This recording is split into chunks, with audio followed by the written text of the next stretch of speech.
जय श्री जगन्नाथ। आज मु महाप्रभु श्री जगन्नाथ 56 भोगरू गोटे रेसिपी शेयर करी अमालु।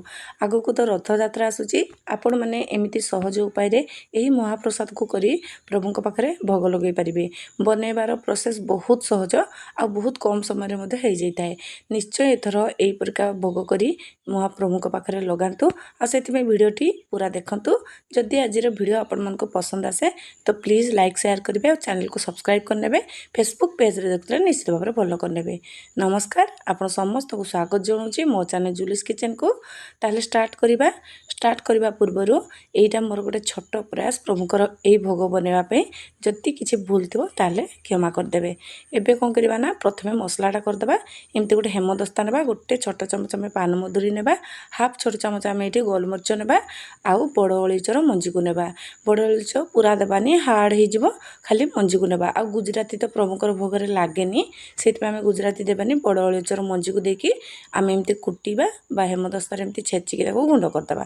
ये देखो एमती गुंड कर सारापर मुझे देखा पूरा भल भाव तो गुंड हेनी किंतु एमती टिके हल्का दरदरा रहिबो। ये देखिपे एबे गुंड हो गला। गुंड हो सारापर आम नेक्स्ट प्रोसेस को जीवा। एमती गोटे बाउल नवा आउ एमती बाउल नहीं सारापर प्रथमे एमती हाफ कप्र गुंड गुड़ दबा आउ गोटे कप पूरा पानी देवा। आउ जदि गुड़ नथिबा आपण माने गुड़ को अल्प टिके पानी देके प्रथमे मेल्ट करदेबे तापर ऐड करेंगे। आउ या को आम ये टिके एमती चामच गोले देबा जेहेतु गुंड गुड़टा मिसवा पे बेसी समय लागबनी जल्दी मिसजिवो। आउ जो मसला करके रखी आम ताको ये ऐड करदे। आउ ये मु 2 पिंच खंडे लुण देइथिली। आउ ये देखो गुआ घी हाफ छोट चमच देबा आउ ये आउ टिके गोले देबा। आउ ये हमर गुड़टा जिते समय हेलानी प्राय मेल्ट हो गलानी से मु गुंड गुड़ देइथिली। आउ जदि आपण टेड़ा गुड़ नेबे जेमती मु कहली मेल्ट करदेबे। आउ गोटे कप अटा को देके आम एमती मिसेबा। प्रथम अधिक पानी देदें गोटे कप पानी ही ठीक रहिबो। आउ जदि अधिक कि कम लगे गोटे 2 चामच कम अधिया हो पारे। आपण मैंने कंसिस्टेंसी देखिए एडजस्ट करेंगे। एबे गोटे एमती व्हिस्कर नेबा आ व्हिस्कर भल भाव में मिसेबा जेमती कि हमर पूरा टिके भी लम्स रहिबनी भल भाव में मिसजिवो। ये देखो भल भाव में पूरा मिसीगला।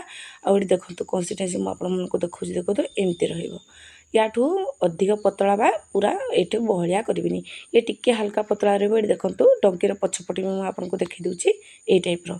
एबे याकू कौन करवा ना ये आम जेहेतु आप भोग लगेबा जदि ताहले आपण गुआ घीरे करेंगे। जदि एमती घरे खाली खायापे कर नॉर्मल रिफाइन तेल जो व्यवहार करें एमती तेल मुझे घी गोटे कप नहीं गली।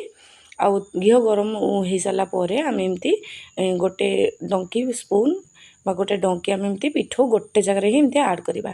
आउ ये देखो टिके आम प्रथमे सांगे सांगे चलेबानी तेल एमती ऊपर दुखु केयरफुली आम उल्टे देवा।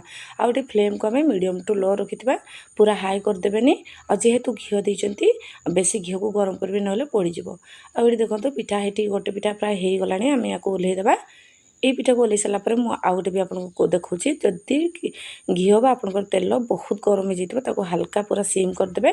आउ ठंडा कर टिके ठंडा हो गले आप गोटे पिठा को पकेबे।